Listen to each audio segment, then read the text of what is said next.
As I was watching Uzalo, and young did let's couples in fact Uzalo. This shaya nje into engekho linamanga.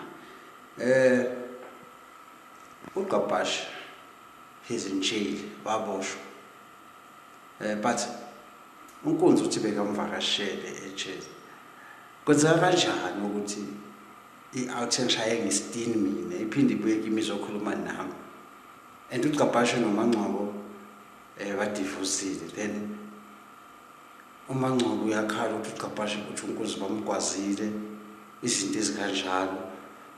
Yazi sometimes uzalo lasiqhaphaza noNkunzi uphatheke kabi ukuthi istar sakhe sigwaziwe ngathi sishonile kumphatha kabi lokho. Guys, ake sisukume sicheck lento leni yini lesitshela yona uzalo luyasiqhaphaza nini disivezela omundla badabule iqathulo ngaphansi. Iyabona nje ukuthi izinto zozalo ayitholakali kahle. Ake siyibukisise lento. Omkhalela kanjani umuntu okushaya ngesitini ngomfazi wakho wabe wazohlala emzini wakho? Why uphatheke kabi nje mawukuthi umuntu ngempela useshonile. Lo muntu lo uyakhala umfazi wakho ukhalela i-ex yakhe. Hayi ngeke kudlalwa ngathi la. Kudlalwa ngathi la. uNkunzi noQapash bayazwana yini?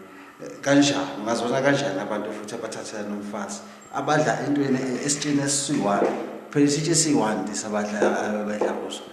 Angicabanga ukuthi mawuzokhumbula okwa uNkunzi afakho uMangcobo ukuthi hayi why thathe imali shuthi khona umuntu alala naye. uMangcobo athi cha uQapash omshela imali zonke lezo zinto lezo. Then now on futhi yena uyahamba uyovasha uQapash uthi uQapash useqhaziwe usengaya buya back uzothi usemsori noMangcobo uyakhala and uyamduduza for what? Abamusudlala ngathi lesi hawu kahleni bo.